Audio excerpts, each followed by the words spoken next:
Hey everyone, my name is Alexandra and I am a watercolor artist. Today I'm going to show you guys how to paint watercolor cherries. Let's get started.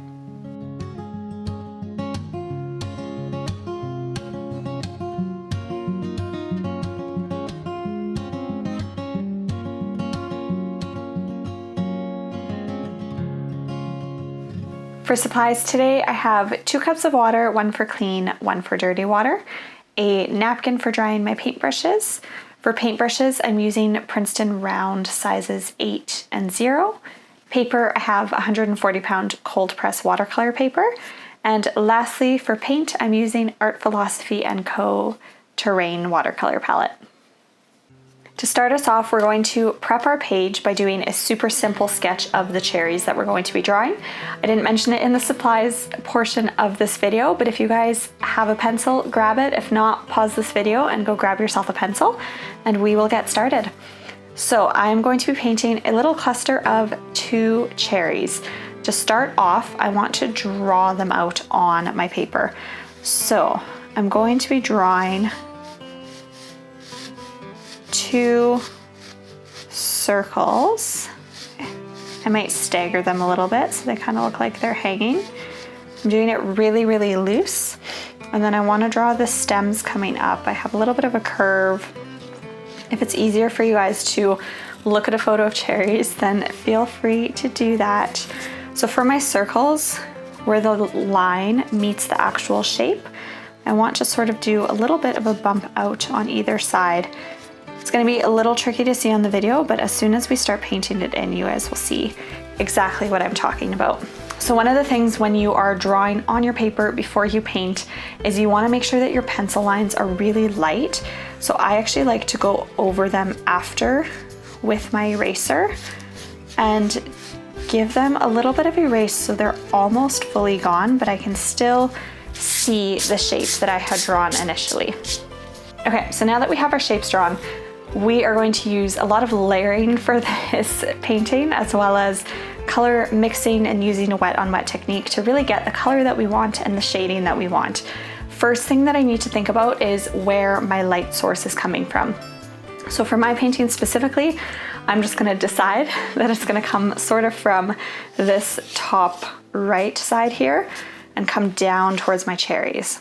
Reason I want to know that is because that is going to be the lightest part of my painting, and the side opposite to it is going to be where I'm adding the darkest portions of my shading. So we are going to start off, I'm just going to rinse in my clean water, and I'm using my Sourwood red paint. Just gonna find a clean spot on my palette to mix it. And I'm gonna start with it really watered down, and we're just gonna jump right in to one of our cherries. And I'm painting in the shape of my cherry. Now, while it's wet, I want to work quickly and add in some shading and things. So first things first, thinking about where my light source is, I'm going to dry my brush and just take away some of the paint from that top corner there, so that that is the lightest portion of my cherry. And then moving relatively quickly, we're gonna add in some darker red on this left-hand side here and just let it bleed into the rest of the cherry. So I'm actually just gonna switch to my smaller brush here because I want a little bit more detail and for my paint to be slightly more pigmented. I'm mixing a little bit of yellow with it just to get sort of a less pink red. And I'm going in with my small brush and really adding shading in on this bottom corner. And then I also, thinking ahead because I can see where my stem is going to attach, I want to add a little bit of a shadow going around where that's going to connect.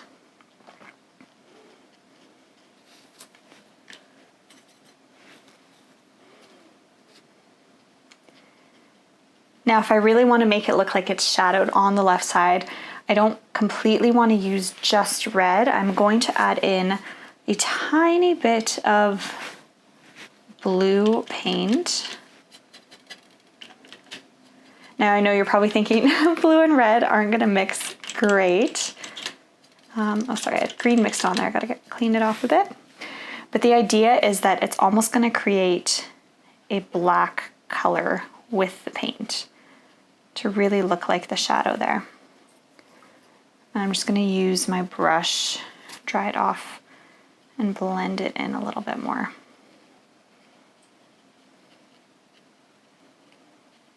Okay, so now that we've done this one, that can sort of be our practice. We're gonna do the exact same thing for our other cherry. So I'm starting with that really light sort of red wash, just to get the shape of my cherry painted.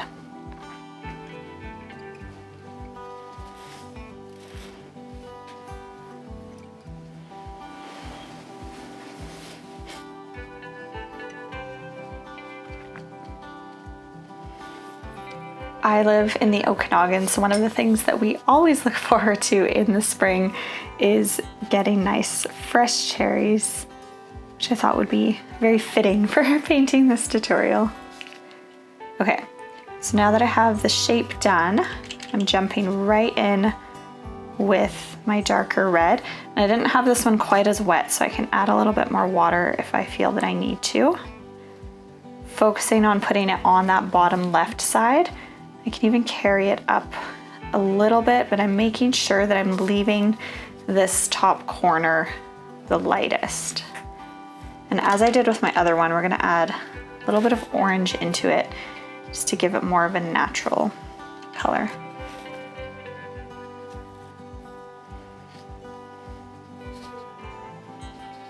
And if you find that your paper is drying a little too quick, you can go back in with your wet paintbrush and just blend out the colors a little bit, but you'd want to do it relatively quickly. And now I'm going to do what I did with the first one, and I'm going in with a little bit of that blue color into where my shadow is. And this is just going to make it look so much more natural. So you see how quickly this moves just because we're working against time and the paper drying. So now that we're done that, we're gonna leave this one to dry for now. And on the one on the right-hand side, we can start by painting in our stem. So I can actually start at the top of my stem. And I know where that is just because I've drawn it out, but I'm gonna mix up a little bit of a brown color. So I'm mixing some orange, some blue, and some red.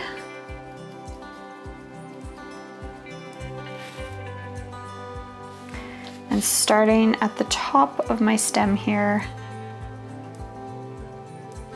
I'm just painting in that little part where the stick would kind of attach to the stem and to the tree. And I'm painting, as you can see, it's kind of like this rectangle shape here, but I'm leaving some white space in there and just sort of splotching in the paint. So now for going in with my stem, I want to start with the lightest color. So I'm actually gonna go in to my willow tree green here. And I have some other greens mixed onto it, so it's changed a little bit. So I have this really nice bright green here. And I'm just gonna follow that pencil line that I drew and come all the way down to my cherry.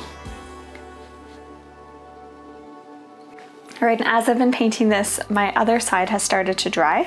So I can actually just take the same color of green and I'm gonna carry the stem down to my other cherry. So right now it's really light and sort of looks a little detached from the cherry itself. So we want to fix that by adding some shading. So I'm gonna go into a little bit of a mix of my balsam and my vine leaf green. And I'm getting it nice and pigmented so that when I paint it on, it's coming on nice and thick. And I'm actually gonna, following that same concept that my light is coming from the top right-hand side here, I'm just gonna paint in along this line, and I'm not doing it too particular, too straight. And I'm coming all the way down into my cherry. I'm gonna do the same thing with my other one. And I'm gonna kind of cut it off a little bit down into my cherry.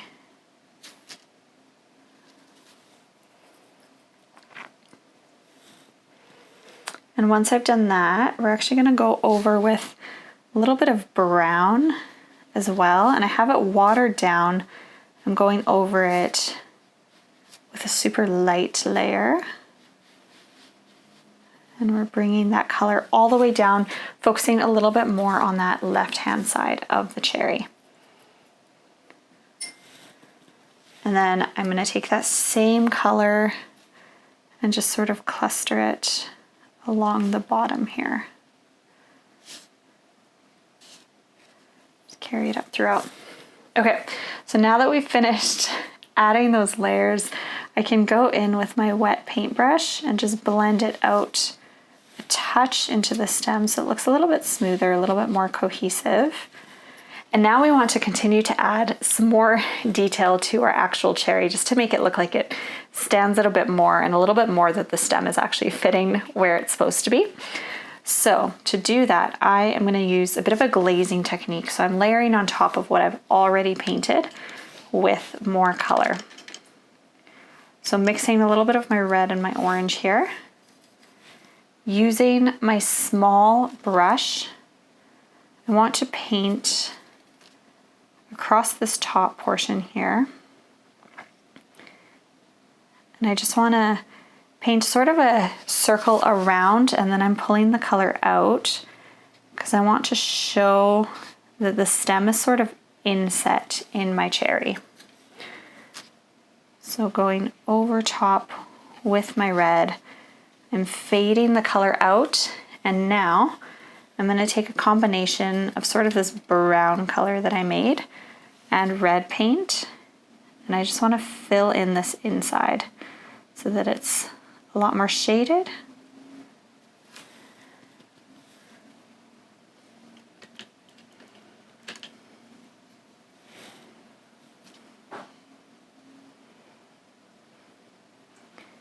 Just so that we can see that the stem is really sitting into our cherry. And now continuing with my glazing technique, I'm going to switch to my larger brush, and I'm mixing a bit of a darker red, and I want to go over this side again. So I mixed a bit of red and brown for this one for context, and I'm going over my left side and just adding more layers to it so we can get some more depth. And now with my small brush, I'm gonna go around and just really smooth out my lines that I have.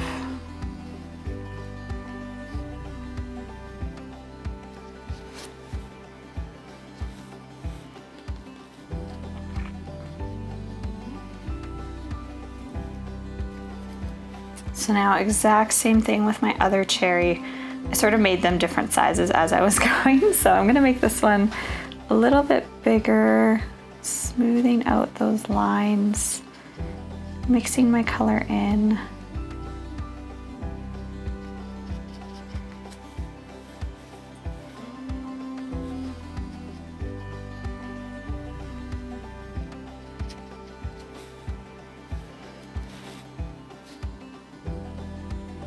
I'm just making them a little bit more similar in size to each other. So you can see too that by being really intentional to make sure that I'm leaving the white space in my drawing, it's going to give it a really nice 3D effect. And I can be a little bit messy with my paint here and show the light. If you look at pictures of cherries, you can kind of see how when the light shines, it's not necessarily a super smooth fade. So I'm okay with that with my painting as well.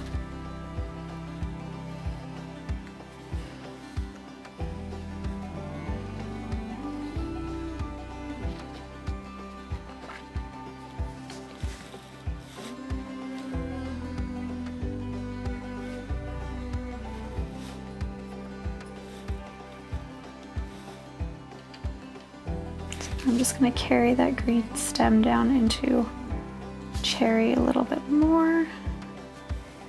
And then the last thing that we're going to do is just add a touch more detail to the top here. So I'm going in with my sassafras, the yellow, mix it with a tiny bit of red, and I'm just gonna layer over top of this little top portion of my cherry there, just to add a little bit more interest to it.